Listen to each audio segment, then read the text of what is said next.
इन्नल्लाह मलाइकतहु युसल्लूना Alan नबी या अय्युहल्लज़ीना आमनू सल्लू अलैहि वसल्लिमू तस्लीमा।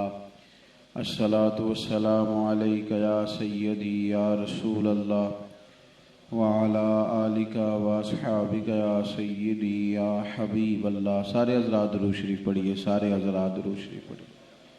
अस्सलातु वस्सलामु अलैका या सय्यदी या नबी अल्लाह व अला आलिका व अस्हाबिका या सय्यदी या रहमतल लिल आलमीन। तमाम तारीफ़ें हम्द और सना अल्लाह ताला जल्ल शानहू के लिए। दुरूद सलाम नबी अकरम नूर मुजस्सम शफ़ी मुअज़्ज़म आकाए कुल ख़त्म रसूल दाना सुबुल अहमद मुज्तबा जनाब हज़रत मुहम्मद मुस्तफ़ा सल्लल्लाहु ताला अलैहि वसल्लम की ज़ात वाला सिफ़ात के लिए हम्द व सलात के बाद, अज़ीज़ दोस्तों, बुज़ुर्गों, भाइयों, बिलख़ुसूस हज़रात उलमाए किराम, क़िबला मुफ्ती साहब, दोस्तों, इस्तक़बाल रबीउल अव्वल शरीफ के ख़ूबसूरत उन्वान के साए तले अल्लाह ताला ने हम सब को यहाँ जमा होने का मौका दिया है।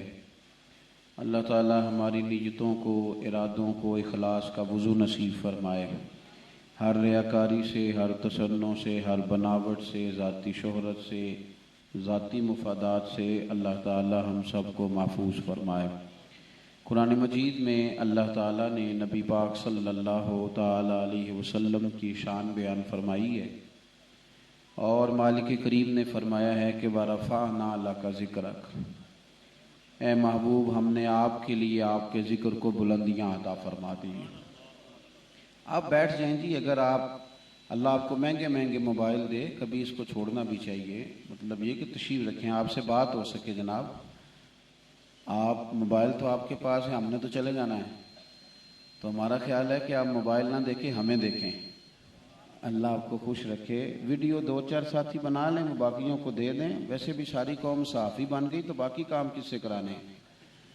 आप मेहरबानी करें, मेरी बात पर तवज्जो करें। वक्त इतना ज़्यादा नहीं है, चंद एक बातें मैंने आपकी खिदमत में अर्ज़ करनी है। अल्लाह ताला ने फरमाया वरफ़अना लका ज़िक्रक, ए महबूब अलैहिस्सलाम, हमने आपके लिए आपके ज़िक्र को फरमा दिया। अल्लाह के प्यारे रसूल सल्लल्लाहु ताला अलैहि वसल्लम ने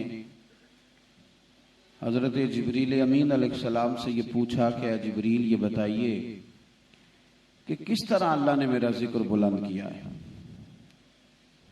तो हज़रत जिब्रील अमीन अर्ज़ करने लगे, या रसूल अल्लाह सल्लल्लाहु अलैहि वसल्लम, रब फरमाता है कि महबूब, जहां जहां मेरा जिक्र होगा वहां आपका भी तज़किरा किया जाएगा। और कुरान मजीद ने वजाहत के साथ कहा है कि युसब्बिहु लिल्लाहि मा फिस समावाति व मा फिल अर्द, जमीन में हर चीज अल्लाह की तस्बीह पढ़ती, अल्लाह का तज़किरा करती, अल्लाह का जिक्र करती। आप थोड़ा सा अगर गौर फरमाए ना, तो हमारे गुजरावाला से लाहौर आज़ान का 2 मिनट का फ़र्क है, मगरिब की आज़ान का, और हमारे शहर से कराची का को 25-27 मिनट का फ़र्क है। इस बीच पूरे पंजाब में 1-1, 2-2 मिनट के वक्फे से अज़ानें होती रहती हैं, और हमारा अरब शरीफ से 2 घंटे का फ़र्क है।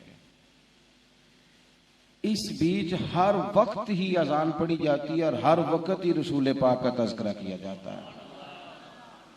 मुहद्दिसीन हदीस पढ़ा रहे हैं, शारहीन शरह लिख रहे हैं, सीरत निगार किताबें लिख रहे हैं, हुजूर के गुलाम महाफिल का इनेकाद कर रहे हैं। फाज़िल बरेलवी फरमाते हैं, बायू समझ लो कि अर्श पे ताज़ा छेड़छाड़ और फर्श पे तुरफा धूम धाम, बस कान जिधर भी लगा ये तेरी ही दास्तान है।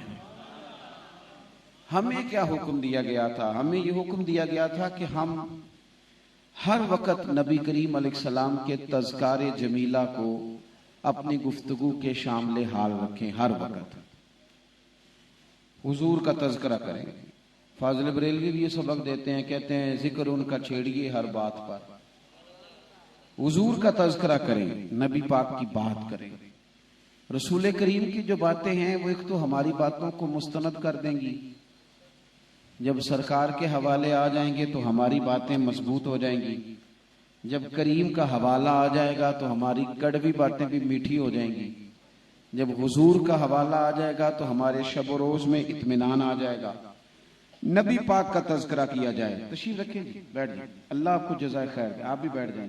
अल्लाह आपको खुश रखे, सलाम कर। मैंने कहा था मोबाइलों की बजाय हम पे तवज्जो करें, मतलब ना जिदा काम करो असा टूर जाना जी। आप मेहरबानी करें, कुछ बात सुने यार, अल्लाह आपको खुश रखे, बरकत दे। वक्त भी बड़ा मुख्तसर सा है और फिर देखें कितनी बुजुर्ग और कितने खूबसूरत चेहरे आके बैठे हुए हैं। अल्लाह ताला सबका मिल बैठना कबूल फरमाए अपनी बारगाह।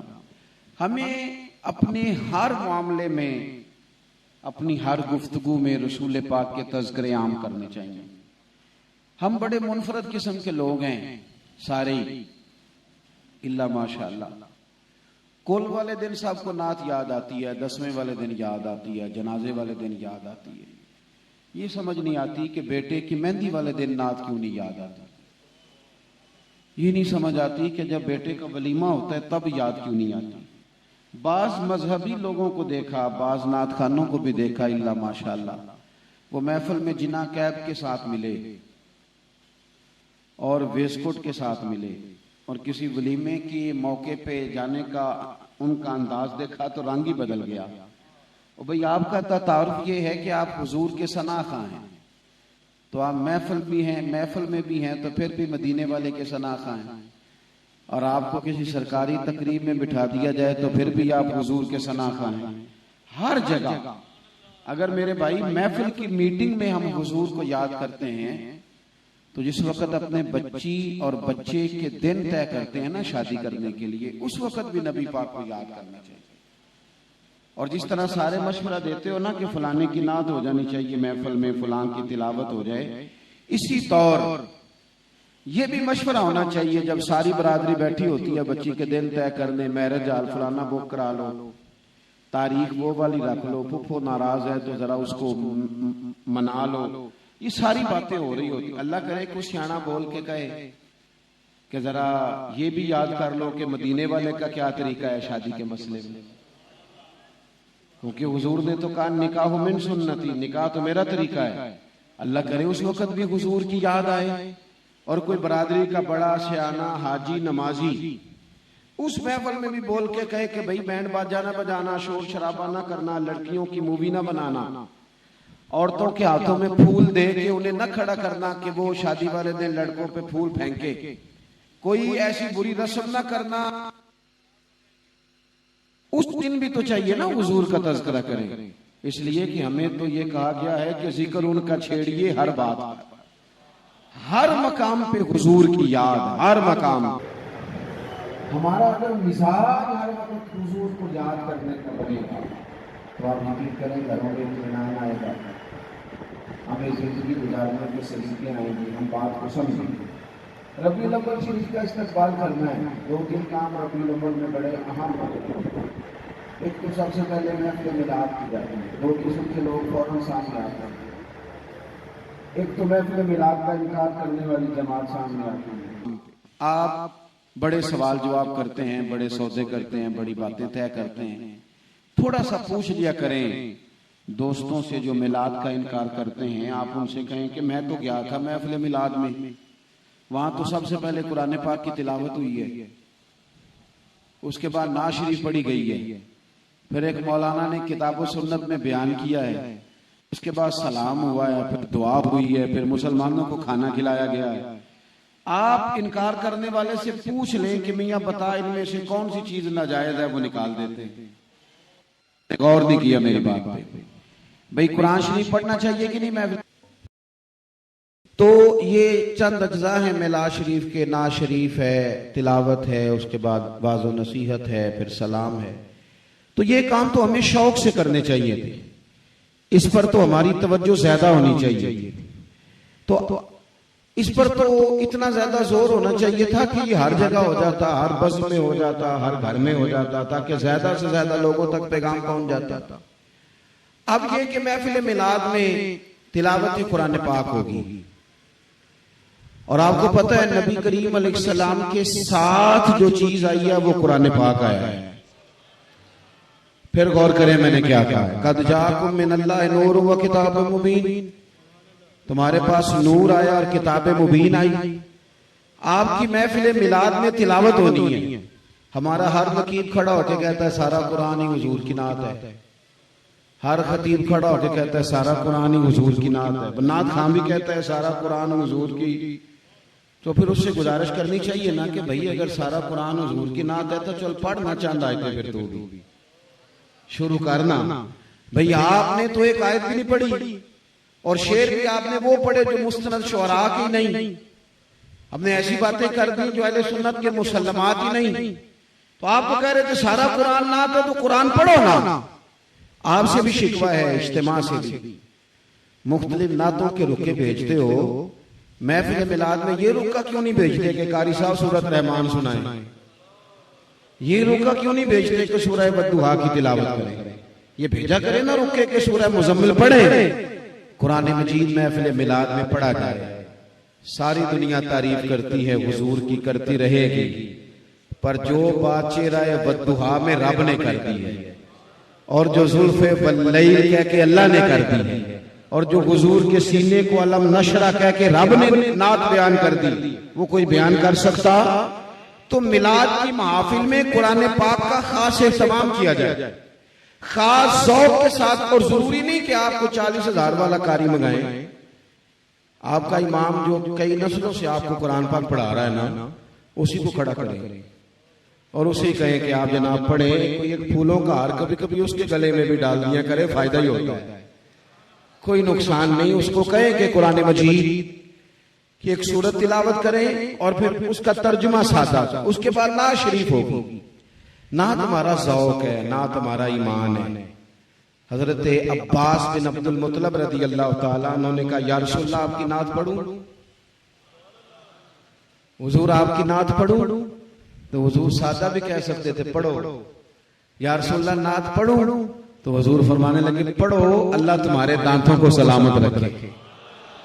कितनी बड़ी दुआ है नात के लिए, कितनी बड़ी। आपने नाराज नहीं होना, गरीब गरीब लोगों के जिम्मे हमने नात लगा दी है, गरीब गरीब। अमीर का बच्चा तो अंग्रेजी पोएम याद करता है, भाई उसे नात याद कराओ हुजूर की, नबी पाक का तज़किरा उसे याद कराओ। आप खुद भी नात पढ़े, आपके बच्चे भी नात पढ़े। आपकी जुबान पर जब नातें आएंगी तो हुसन आएगा। और नात किसकी पढ़नी? आला हज़रत फाज़िल बरेलवी की लिखी हुई, मौलाना हसन रजा की लिखी हुई, डॉक्टर इकबाल का कलाम पढ़े, पीर मेहर अली शाह रहमतुल्लाह अलैह का कलाम पढ़े, बुजुर्गान दीन का कलाम पढ़े मुस्तनद। मतलब वो जो चक्कर हमें दे दिया गया ना, समझ नहीं आती कि नात है कि कव्वाली है, उससे बाहर आए अच्छी नात। उसके बाद वाज़ व नसीहत होगा, तकरीर होगी। तकरीर में नुक्ते जरूरी नहीं होते कि नुक्ता जी पहली दफा सुना है। तकरीर के अंदर तो ये जरूरी होता है कि बयान करने वाले ने आपको रसूल पाक की कोई बात सिखाई है, आप तक कोई ऐसा पैगाम पहुंचा है जो अमल का रास्ता खोल रहा है। आप हुजूर की सीरत का एक बाब सुने मिलाद में, एक बाब आप रुका दें वाज करने वालों को कि जनाब आज आपने हमें बताना है कि नबी पाक का खानदानी तर्ज हयात क्या है, हुजूर का अपनी घरवालियों के साथ रिश्ता क्या था, अज़वाज मुतहरात के साथ प्यार किस तरह का था, बच्चों के साथ प्यार कैसा था। हमारे घर तो टूटने पे आ गए, हमें बताया जाए हुजूर की सीरत हमें क्या बताती है। हुजूर की सीरत का एक बाब छिड़े मिलाद में और बताया जाए कि नबी पाक ने जो तिजारत की, आपको पता है सैयदा खदीजतुल कुबरा और भी बड़ी चीजों से मुतासर थी, लेकिन फरमाती हैं बड़े जमाने से मैं तिजारत कर रही थी, करा रही थी, देख रही थी, मैंने हुजूर को तिजारत करते देखा और हुजूर की दयानतदारी से मुतासर हो गई। तो तिजारत में जो हुजूर के ज़ाब्ते हैं वो मिलाद में बयान किए जाए, बैसियत सिपा सालार के वो ज़ाब्ते बयान किए जाए ताकि पता चले हमारे बड़े बड़े सिपा सालारों को कि हमने मैदानों में कैसे उतरना है। नौजवानों के लिए हुजूर ने जो निसाबे जिंदगी दिया वो बयान किया जाए, उस पर कलाम किया जाए। और आपको पता है ये बाज कहना कितनी हसीन बात है, ये तकरीर करना कितना आला काम है, नसीहत कितना करना कितनी बड़ी बात है। मेरे नबी पाक सल्लल्लाहु अलैहि वसल्लम ने दुआ दी है। लेनी है हुजूर की दुआ।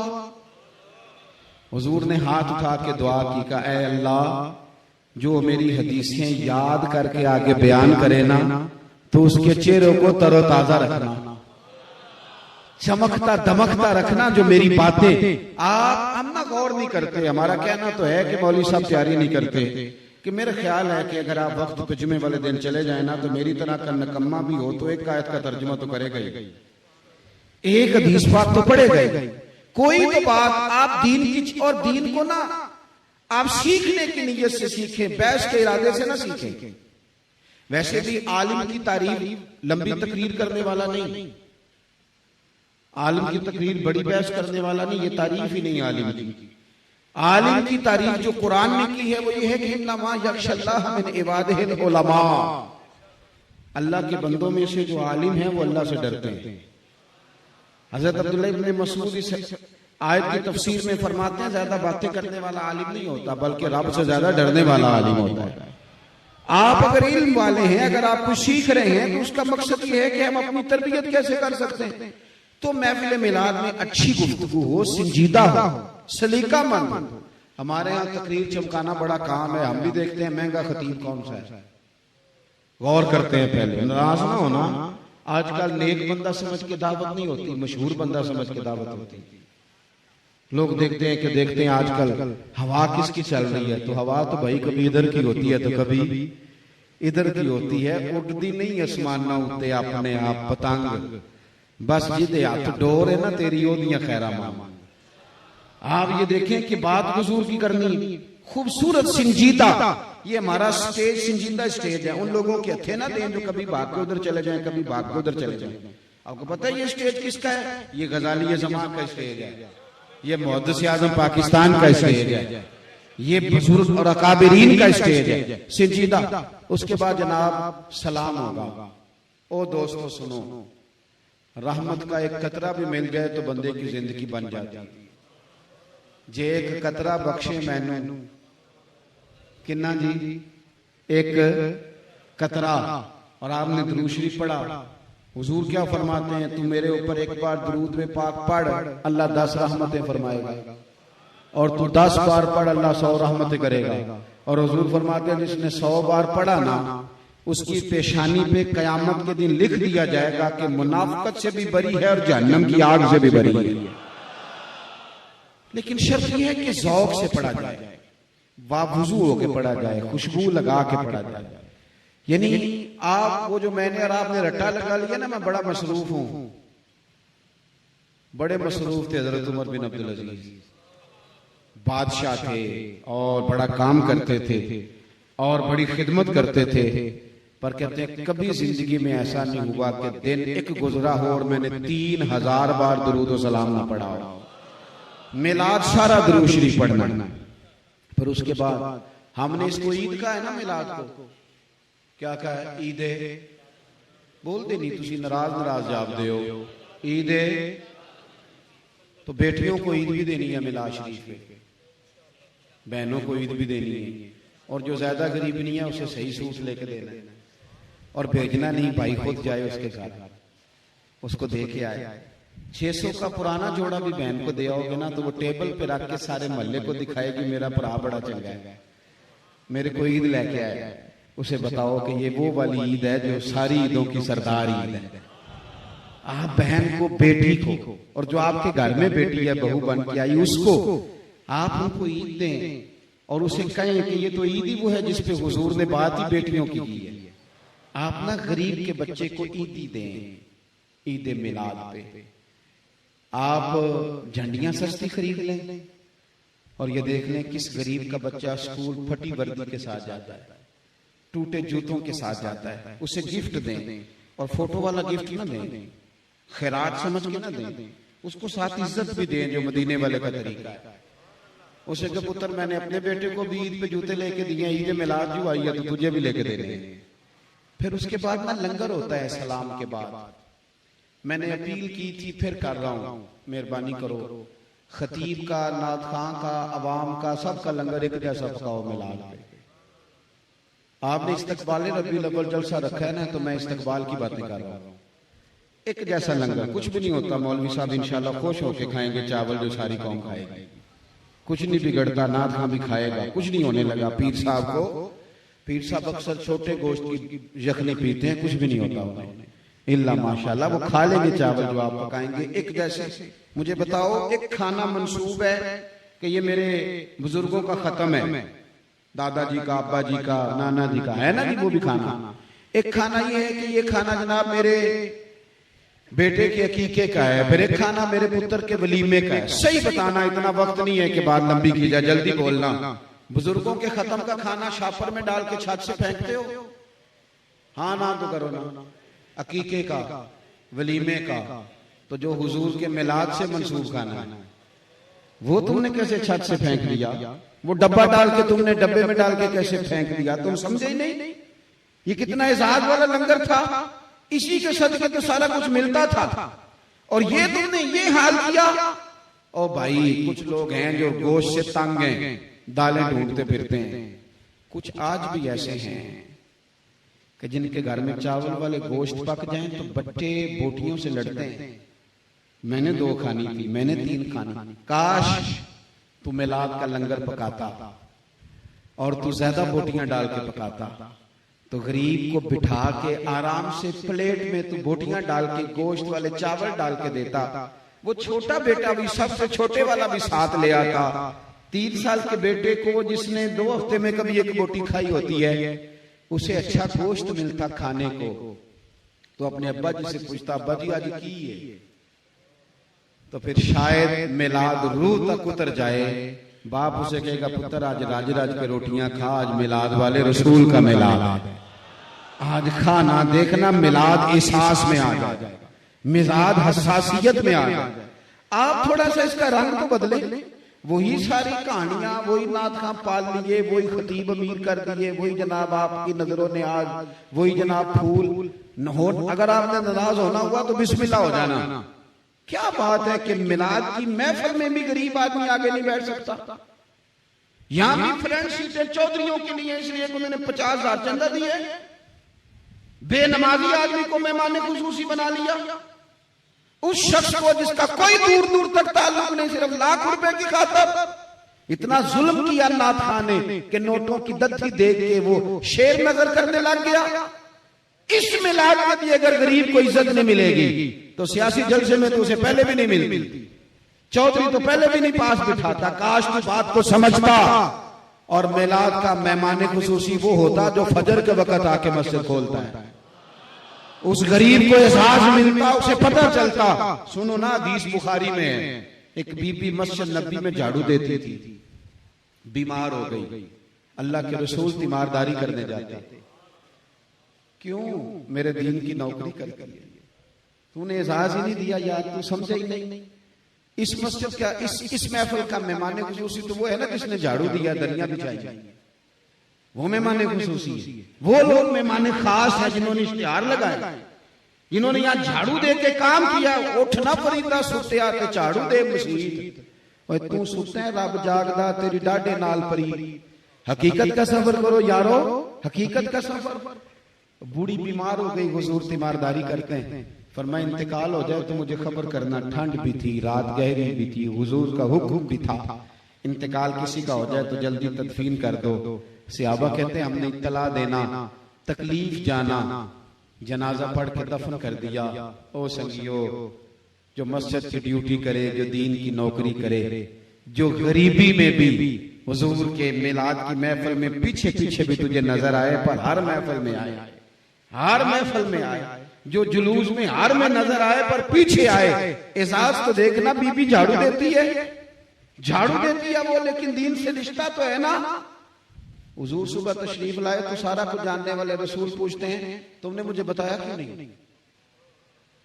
या रसूलल्लाह, रात थी और ठंड थी, तकलीफ देना बेहतर नहीं समझा। सारी दुनिया गुंबद खजरा पे जाए और गुंबद खजरा वाले महबूब ने फरमाया मुझे बताओ उसकी कब्र कहां है? कब्र मेरी ते मेरे अपीरा जे कर पावे फेरा। हुजूर कब्र पे पहुंचे।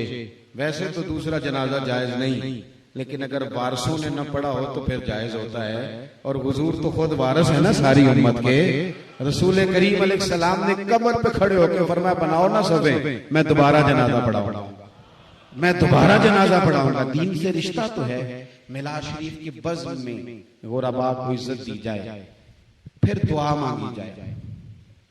और आपको पता है तिरमिज़ी शरीफ में दुआ का अदब ये बयान किया कि पहले अल्लाह की हम्द करो, फिर हुजूर पे दरूद पढ़ो। तो वो तो हो गया सारा कुछ महफिल में हो गया, तिलावत भी हो गई, नात खानी भी हो गई, दुरूद शरीफ भी हो गया। फरमाया अब दुआ मांगोगे तो अल्लाह कबूल फरमाएगा। शौक से दुआएं मांगी जाएंगी, ज़ौक से दुआ। हर मिलाद की बज़म के आखिर पे अल्लाह से इल्तिजा की जाए। और हुजूर ने फरमाया रब से मांगो ना तो बेतवज्ही से बेदिली से ना मांगो, शौक से मांगो। और करीम फरमाते हैं जो रब से मांगे ना अल्लाह राजी होता है, जो ना मांगे नाराज होता है। हम ना सारे दुखी सेठों नवाबों को बताने लग गए, इसलिए कमजोर पड़ गए। सारा कुछ ही सियासतों के जोर पर जमा करने लगे, कमजोर पड़ गए।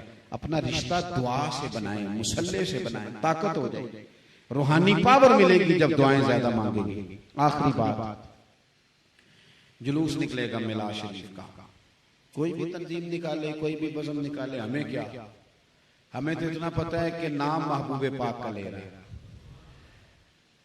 मैं ना मिलाद शरीफ की महफिल से रात को देर से आ रहा था, तो मेरे एक दोस्त हैं, चौधरी भी हैं, सियासी भी हैं, बड़ा कुछ हैं। उनके मोहल्ले में महफिल थी, तो रात को सरेराह मिल गए। कहने लगे राती जलसा सी साडे मोहल्ले, मौलवियां सौन नहीं दिता सारी रात। मैं उन्होंने आख्या, मैं क्या अल्लाह ने तौफीक दी है, बरजस्ता भी कभी कभी बोलता हूं। मैं क्या चौधरी साहब कोई गल नहीं, इलेक्शन आ लैंदे हो तुसां भी नहीं सौन देना, पर तुहाडे ते साडे नसीबां च फर्क है। तुसीं 5 साल पहले किसी होर दे नारे मारदे हो, अगले 5 साल किसी होर दे मारदे हो। साडा माड़ियां दा नसीब देखो, जदों दे नारा मार रहे हैं इक्को दा ही मार रहे हैं, और इंशाल्लाह उन्हीं का लगाते रहना है, उन्हीं का। पेश हक मुजदा शफात का सुनाते जाएंगे, वो आप रोते जाएंगे, हमको हंसाते जाएंगे। और बाग जन्नत में मोहम्मद मुस्कुराते जाएंगे, फूल रहमत के गिरेंगे, हम उठाते जाएंगे। हश्र में होगा हमारा दाखिला इस शान से कि हम या रसूल अल्लाह का नारा लगाते जाएंगे। अपनी जिंदगी खूब जुलूस भी ज़ौक़ वाला हो। बाज लोग कहते हैं फलाने की क़यादत में जुलूस निकलेगा। मुझे भी एक दो साहब ने कहा कि आपकी क्या, तो मैंने कहा नाम हुजूर के नाम का जुलूस और क़यादत मैं करूं, इसमें जितने आए हैं सारे कायद हैं। ये क्या बात हुई, हुजूर के नाम के जुलूस की क़यादत? कोई क़यादत नहीं, कोई लेना देना नहीं। बस जो आ गया, जहां खड़ा हो गया, वो हुजूर की नजर में आ गया। किसी इख्तलाफ राय की जरूरत नहीं, कहीं आने जाने सब जमातें निकालें, मर्जी से निकालें, जैसे भी निकालें, पर नाम तो हुजूर का लेना है, तज़किरा तो हुजूर का करना है ना। वो सियासी और समाजी लोग जो इलेक्शन के दिनों में तो गाड़ी पे झंडा लगा के निकल जाते हैं और वो सारी अपनी खिदमात पेश करते हैं, पता तो चलेगा मिलाद में कौन कौन आता है। वो पूछे बताएं कि उन्होंने कहां से दलील पूछी थी कि जनाब इस जुलूस में चला जाऊं, जायज है कि नहीं, ये मीटिंग कर लूं और दरवाजे पे मैं जनाब जलेबियां निकलवा लूं, इलेक्शन का दफ्तर बना लूं। पूछा था किसी से? मिलाद की बारी आएगा तो पता नहीं क्या क्या सवाल खड़े करने लगे। ज़ौक़ पैदा करें, शौक पैदा करें, अपनी जिंदगी मिलाद शरीफ के अय्याम में पूरी वाबस्ता करें नबी करीम के साथ। कल्बी रुझान हो हमारा, हमारी जुबानें ना खाली नारे लगाएं, हमारा दिल नारा लगाए। हम सुबह उठे, सहूलत है मोबाइल पे नाते रिकॉर्ड, उठते ही सवेरे एक नात सुने, रात को हल्की आवाज से कान के करीब मोबाइल रखे ना तो सोते सोते भी नात सुने। याद रखना, मुझसे एक दोस्त ने पूछा था कि इमाम सुयूती अलैहि रहमा को 72 मरतबा हुजूर की ज़ियारत कैसे हो गई, तो मैंने कहा वो इस तरह हो गई कि साइकिल चलाने वाला रात को ख्वाब में भी साइकिल ही देखता है, गाड़ी चलाने वाला रात को ख्वाब में भी, तो जो सारा दिन मदीने वाले की बातें करे वो मदीने वाले की ज़ियारत ना करेंगे। ये तो बड़ी सादी बात है, आप कहाँ उलझ गए? जो काम बंदा दिन में करता है रात को भी, और जो करते करते आप सो जाओगे ना, जो सोचते सोचते वही ख्वाबें बनेगी। आप हमारी अक्सर ख्वाबें ख्याल होते, तो अगर ये नात पढ़ते पढ़ते सो गए कि उनकी महक ने दिल के गुंचे खिला दी, और जिस राह चल दिए, जिस राह चल दिए, यानी चिर होया ना मैनू तरले ले लिया, कदी मोड़ मेरे वल बागा, ते ख्वाब मेरी विच एक बार जियावे मैं सारी उम्र न जागा। जिस राह चल दिए हैं कूचे बसा दिए हैं